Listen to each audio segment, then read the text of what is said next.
आज की कथा जुड़ी है कांवड़ यात्रा से। तो आइए रिस्पान करते हैं आज की कथा का। पौराणिक कथा के अनुसार एक बार राजा सहस्त्रबाहु ऋषि जमदाग्नि के यहाँ पधारे और ऋषि जमदाग्नि ने उनका बहुत अच्छी तरह से आदर सम्मान किया। उनकी सेवा में किसी भी तरह की कोई भी कमी नहीं होने दी। सहस्त्रबाहु ऋषि के आदर सम्मान से बहुत ही प्रसन्न हुआ, लेकिन एक बात उनकी समझ में बिल्कुल नहीं आ रही थी कि आखिरकार एक साधारण और सरल जीवन जीने वाले ऋषि आखिरकार उसकी इतनी आवभगत कैसे कर पा रहे हैं। राजा के साथ साथ उसकी सेना के लिए इतने सारे खाने का प्रबंध वो कैसे जुटा पाए। इस बात ने राजा को बड़ा बेचैन रखा। आखिरकार राजा ने अपने सैनिकों से इस बात का पता लगाने के लिए कहा और तब कुछ ही देर में राजा को अपने सैनिकों से पता लगा कि ऋषि जमदाग्नि के पास कामधेनु नाम की एक दिव्य गाय है, जिससे जो कुछ भी मांगो वो सब कुछ मिल जाता है।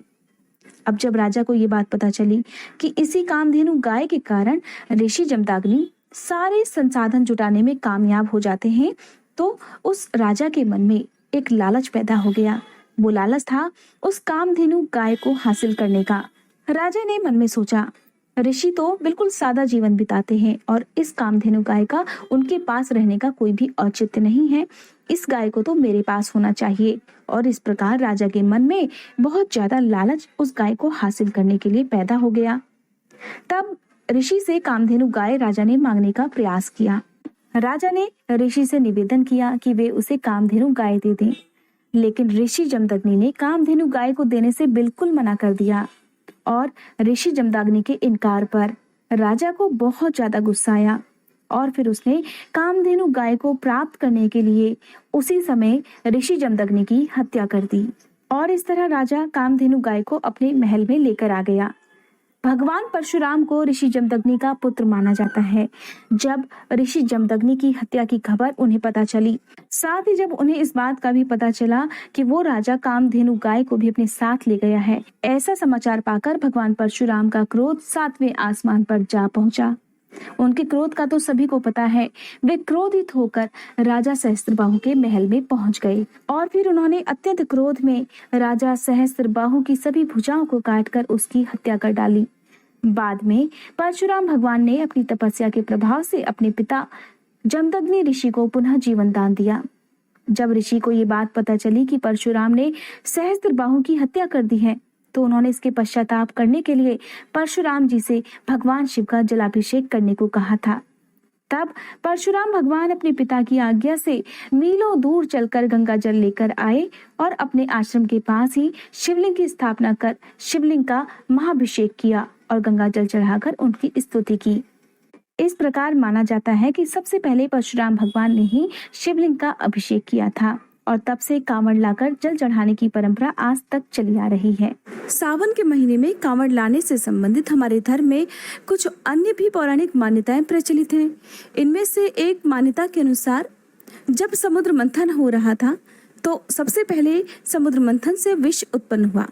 उस विष की भयंकर गर्मी से देवतागण, दैत्य और सारा संसार व्याकुल हो गया। तब भगवान शिव ने आगे आकर सृष्टि के कल्याण हेतु उस विष का पान कर लिया। उन्होंने विष का पान तो कर लिया, लेकिन उस विष को अपने कंठ तक ही सीमित रखा, कंठ से नीचे नहीं उतरने दिया। विष की तीव्र जलन के कारण उनका कंठ नीला हो गया और वे नीलकंठ कहलाए। भगवान शिव पर इस विष की गर्मी का इतना असर होने लगा कि वे तीनों लोकों में घूमने लगे और राम नाम की जगह उनके मुंह से बम बम निकलने लगा। तब देवताओं ने विष की गर्मी को शांत करने के लिए शिव जी के मस्तक पर बहुत सारा जल चढ़ाया। कहते हैं कि जब समुद्र मंथन किया गया था, तो उस समय सावन का महीना था और तब से सावन के महीने में भगवान शिव को जल अर्पित करने और कांवड़ लाने की परंपरा चली आ रही है। एक और पौराणिक मान्यता के अनुसार त्रेता युग में श्रवण कुमार ने अपने माता पिता की इच्छा पूर्ति के लिए कांवड़ यात्रा की थी। उन्होंने अपने नेत्रहीन माता पिता को कांवड़ में बिठाकर हरिद्वार ले जाकर उन्हें गंगा स्नान कराया था। फिर वहां से लौटते समय अपने साथ में गंगा जल भी लेकर आए थे और इसी गंगा जल से उन्होंने अपने माता पिता द्वारा शिवलिंग पर अभिषेक करवाया। ऐसी मान्यता है कि तब से कांवड़ यात्रा प्रारंभ हुई। हमारा सनातन धर्म महान है और महान है हमारे धर्म से जुड़ी हुई मान्यताएं। इसलिए कहा जाता है कि हमेशा आपको अपने धर्म का सम्मान करना चाहिए। सावन के महीने में कोई भी ऐसा कार्य नहीं करना चाहिए जिससे भोलेनाथ नाराज हो जाएं। यदि सावन के महीने में आपको कांवड़ लाता हुआ कोई भी भक्त दिखाई दे तो आप उनकी सेवा कर सकते हैं। सावन के महीने में जगह जगह पर कांवड़ लाने वाले भक्तों के लिए भंडारों का आयोजन किया जाता है, साथ ही अन्य लोग भी इसमें जुटते हैं।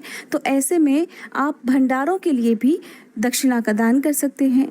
आसपास यदि आपको कांवड़ भक्त आते दिखाई दे तो आप उनकी सेवा कर सकते हैं, उनके रुकने की, उनके जलपान की व्यवस्था कर सकते हैं।